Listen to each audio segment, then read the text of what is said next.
আসসালামু আলাইকুম। কেমন আছেন সবাই? আলহামদুলিল্লাহ আমরা কিন্তু ভালো আছি। কাছে দূরে দেশে এবং দেশের বাইরে যে যেখান থেকে আমার ভিডিওটি দেখছেন বা শুনছেন, আশা করি আল্লাহর রহমতে সবাই ভালো আছেন। তো ভিডিও শুরুতে একটা রিকোয়েস্ট করে রাখি, যদি আপনাদের কাছে এরকম লাইফস্টাইল ব্লগ ভালো লাগে চাইলে কিন্তু আমার চ্যানেলটি ভিজিট করে দেখতে পারেন। যদি আমার ভিডিও আপনাদের কাছে ভালো লাগে আমার চ্যানেলটা সাবস্ক্রাইব করে কিন্তু আমার পাশে থেকে যেতে পারেন। নোটিফিকেশন অন করে রাখবেন যাতে ভিডিও ছাড়ার সাথে সাথে আপনাদের কাছে পৌঁছে যায় এবং মূল্যবান সময় বের করে দেখে নিতে পারেন। আর যারা এই কাজটি করে নিয়েছেন তাদেরকে অসংখ্য ধন্যবাদ। তো এই তো এদিক দিয়ে কিন্তু শুটকির ভর্তা বানানো হচ্ছে।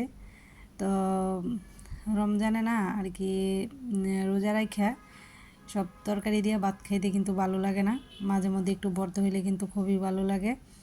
আর এই তো এদিক দিয়ে আমার মেয়ে কিন্তু বাঁধাকপি সুন্দর করে ফুললে নিছে। তো বাঁধাকপি দিয়ে নাকি আজকে সে আর কি পাকোড়া বা বড়া তৈরি করব। তো ওরই বলছি যে তুমি করো, কী করে করবা। তো প্রথমে কিন্তু বাঁধাকপিটা একটু ফাঁপে বসানো হয়েছে, হালকা একটু সিদ্ধ করে নিয়ে তারপর কিন্তু বানানো হইব।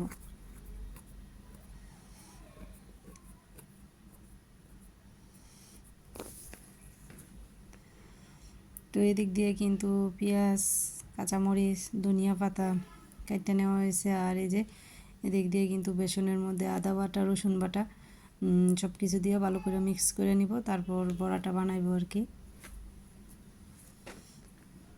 তো যারা যারা আমার ভিডিওটি দেখা শুরু করেছেন একটি লাইক দিয়ে দিবেন। হয়তো বা ভিডিও দেখতে দেখতে ভিডিও শেষ পর্যায়ে চলে যাবেন, লাইক দিতে ভুলে যাবেন।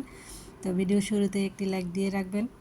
তো আপনার একটি লাইক কিন্তু আমার কাছে খুবই মূল্যবান, আপনার মতো আরও অনেকের কাছে ভিডিওটি পৌঁছে দিতে সাহায্য করবে। তো এই তো বাঁধাকপির কালারটা কিন্তু খুব সুন্দর আসছে, একবারে গ্রিন গ্রিন। তো মেয়ে দিক দিয়ে যে মাখায় নিতেছে আবার।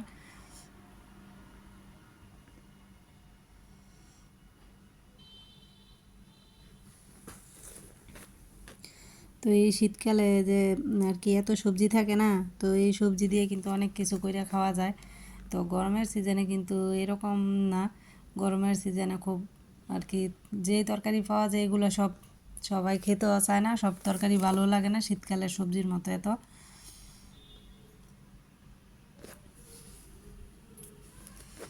তো এই তো এদিক দিয়ে কিন্তু মেয়ে এক এক করে দিয়ে বাজ্যে নিতেছে। তো মেয়ে আছে যেহেতু একটু বড় হয়েছে মাশাল্লাহ, তো মেয়েরে দিয়ে কিন্তু ঘর গুছানোর কাজ বা টুকিটাকি কাজকর্ম ওর পড়াশোনার ফাঁকে ফাঁকে যতটুকু সম্ভব আমাকে কাজে সাহায্য করে। তো টুকিটাকি কাজকর্মে কিন্তু সবসময়ও আমার কাজকর্মে সাহায্য করে। আর যেহেতু আমার ছোট বাচ্চা আছে না, একা হাতে সব কিছু সামলাইতে খুব কষ্ট হয়ে যায়। তো মেয়ে কিন্তু অনেক কাজেই আমার হেল্প করে।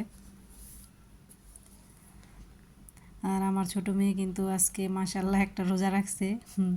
বয়স তো কম আর কি, কালকে ভোর রাত্রে এরকম হয়েছে যে ও কিন্তু একেবারে কিছুই খায় নাই, একবারে অল্প মনে হয় যে 1 নলা বা 2 নলা ভাত খাইছে, পরে ভাত রাইখে দিছে, খাইতো না।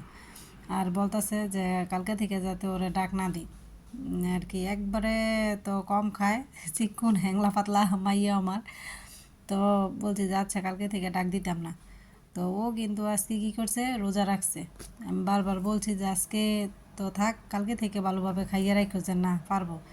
তো সারাদিন রয়েছে ঠিক আছে আর কি, মাগরিবের 10-15 মিনিট আগে থেকে এত আর কি মনে হয় হ্যার খারাপ লাগতেছে, হ্যাঁ একবার অস্থির কেমন করতেছে। তো হ্যার বাবা কিন্তু ফোন দিয়ে বারবার বলতেছিল দুই মেয়ের খারাপ লাগে তো কও বাইঙ্গালাইতে। আলে আমি কইতেছি যে এই একটু কাছে সময় আইয়া অনেক যদি বাইঙ্গালায় তো আরও আফসোস। তো যাক কষ্ট করে মেয়ে রোজাটা রাখছে। তো আলহামদুলিল্লাহ ওর আব্বুও কিন্তু খুব খুশি হয়েছে যে আমার এত ছোটো মেয়েটা রোজা রাখছে, বা আমিও খুব খুশি হয়েছি। হ্যাঁ কিন্তু ইফতারির পর একবারে শুয়ে পড়ছে, খেয়াল দেল নাই, এরকম অবস্থা আর কি।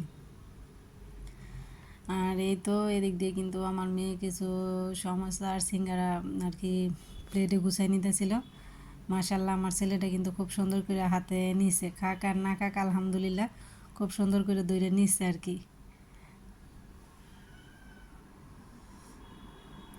তো বাচ্চা মানুষ তো কাছে থাকলে যাই থাকে সব কিছুই ধরে বা মুখে দেয়, দিয়ে দেখে কীরকম খাইতে পারুক আর না পারুক, খাওয়ার জিনিস হোক আর না হোক সব কিছু ধরবো।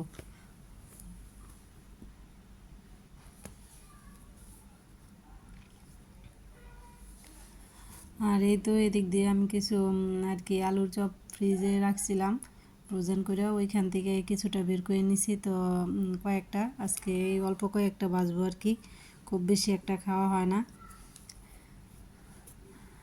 আর এটা হচ্ছে গতকাল রাত্রের ভিডিও। তো কালকে রাত্রে আর কি গুলশা মাছ দিয়া পেঁয়াজ আর টমেটো দিয়ে ভুনা করছিলাম।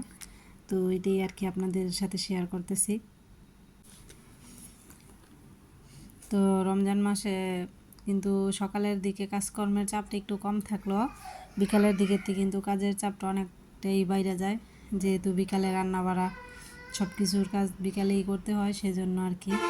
তো এই তো এদিক দিয়ে কিন্তু আমি মাছগুলেন খুব সুন্দর করে বাজিয়ে নিচ্ছি। এখন পেঁয়াজগুলেন তেলের মধ্যে দিয়ে দিতেছি। পেঁয়াজগুলেন একটু ব্রাউন কালার হয়ে আসলে ভালোভাবে তারপর আর কি মশলা দিয়ে তারপর রান্না করব।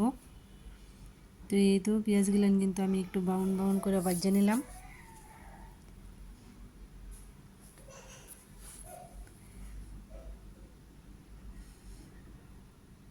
তো এটাতে কিন্তু আমি মশলা দিয়ে দিছি, ভালোভাবে কষা নিব, আর সাথে কিন্তু টমেটোটাও দিয়ে দিব।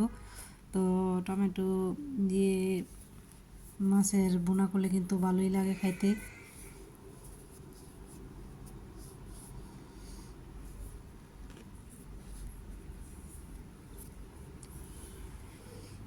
তো তরকারিটা কিন্তু ভালোভাবে কষানো হয়ে গেছে, আর মাছ দিয়ে কিন্তু রান্না হয়ে গেছে একবারে শেষের দিকে। তো আমি কিন্তু ধনিয়া পাতা দিয়ে দিছি। তো এখন কিন্তু তরকারিটা নামাই নিব আর কি, হয়ে গেছে একেবারে। তো তরকারিটা কিন্তু খুবই সুন্দর হয়েছিল, রান্নার খেতেও কিন্তু ভীষণ মজা হয়েছিল।